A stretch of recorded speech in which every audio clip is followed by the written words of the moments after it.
All right, guys, welcome back to another Suffer Fest session. Today I get to break out this guy again. And for those of you who know what that is the Calibre biometrics mask. And it is an indirect calorimeter, which means it measures the oxygen and carbon dioxide going in and out of my body. Now, it's been a while since I've used my mask. Partly because when I'm racing, I sweat a lot, and the mask is not really designed to be in an environment where it's going to collect a lot of moisture. It can throw off the readings, and ultimately, it doesn't always make sense to have it on. Now, the one thing that I will point out on this before I put this guy back away, see the little holes there? That's really all you have to breathe in and out. Now, there is this little punch hole down at the bottom that's supposed to help let water drip down. But basically, the way the mask is built is it's going to not heavily, but it restricts your breathing just enough to ensure that what you breathe in and out goes into the sensor and through the sensor to measure everything appropriately. Now, since I bought the Core 2 sensor to measure my body temperature, I've always wondered whether or not that has helped me improve my VO2 max. Now, with the biometrics mask, I can measure my VO2 max directly, which is always fun to do because that means I have to push myself as hard as I can.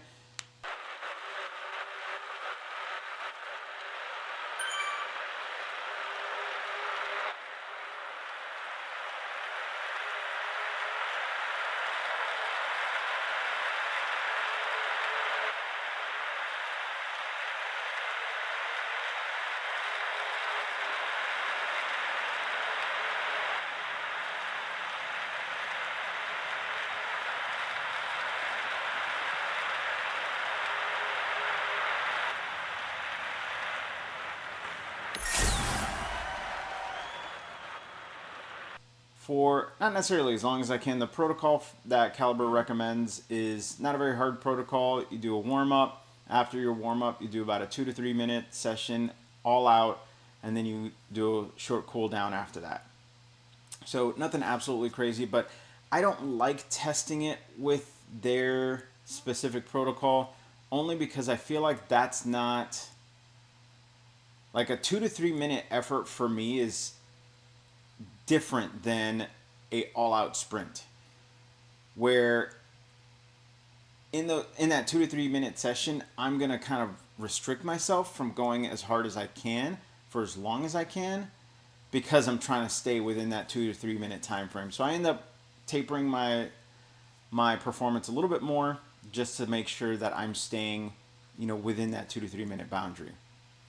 So I do like testing it on something like a ramp test where it's just that continuous hard effort, or like what I did yesterday, using one of the courses that I'm, reconning, not necessarily to make a recon video, but just to make sure I know where all the sprint points are at, what the elevation and terrain looks like around the sprints, so I can get ready for my next race. And so that's what I did, and popped the mask on and went for it.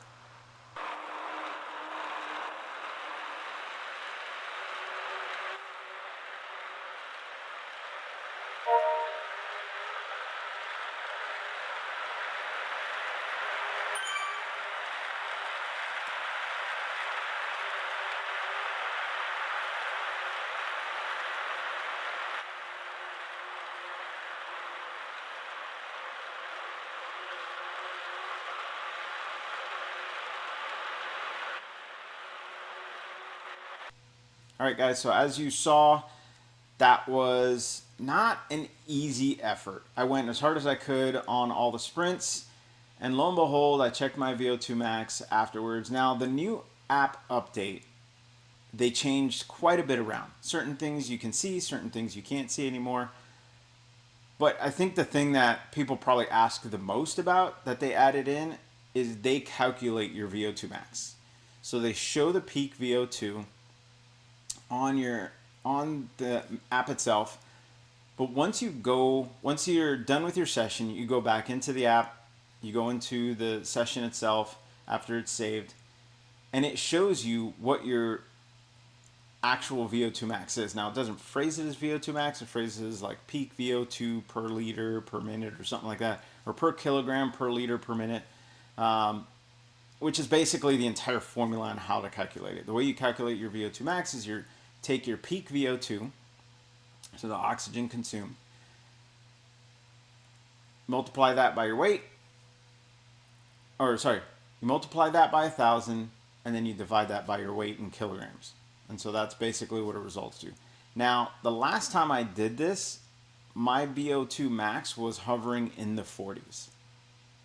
So imagine my surprise when I look at my VO2 max now, and it's in the 60s.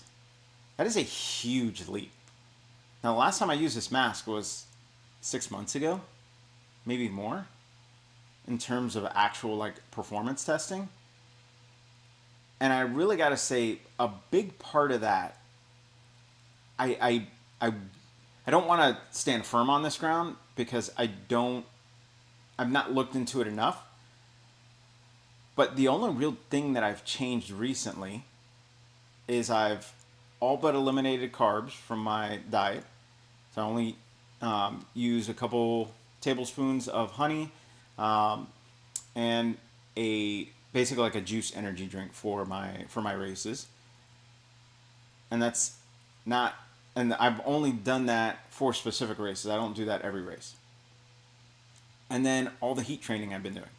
Now, the heat training has been a huge part of what I've done recently, but I didn't do the heat training the way it recommended, because what I found out through the Core 2 sensor is that basically every race I do is a heat training session. I just don't spend as long in heat zone 3 like they would recommend. So they recommend anywhere between like half an hour to an hour in heat zone 3. Generally, by the time a race is done, I've hit that almost half hour mark. So I generally don't go beyond that. Now, I will do a couple days a week. I will end up pushing it a little bit further, going an extra 20 minutes, sometimes just 10 minutes, in order to kind of build that. And I really do think that has been the biggest effect of my VO2 max improvement. Just adding an extra 10, 15 minutes, going all the way up to maybe an extra half hour to the end of my rate, or to the end of my ride, staying in that heat zone. So basically for me, what that means is when I'm done with a race, I keep my watts per kilogram above. So because I've had some weight loss, I have to adjust a little bit. But basically, I keep my watts per kilogram above like 2.5 watts per kilogram. I can stay in that range, maybe pushing even close to 3 watts per kilogram for an extra 20 minutes. And that's more than enough to keep me in that heat zone 3 and active. So hopefully you guys enjoy that, and I will catch you guys on the next race.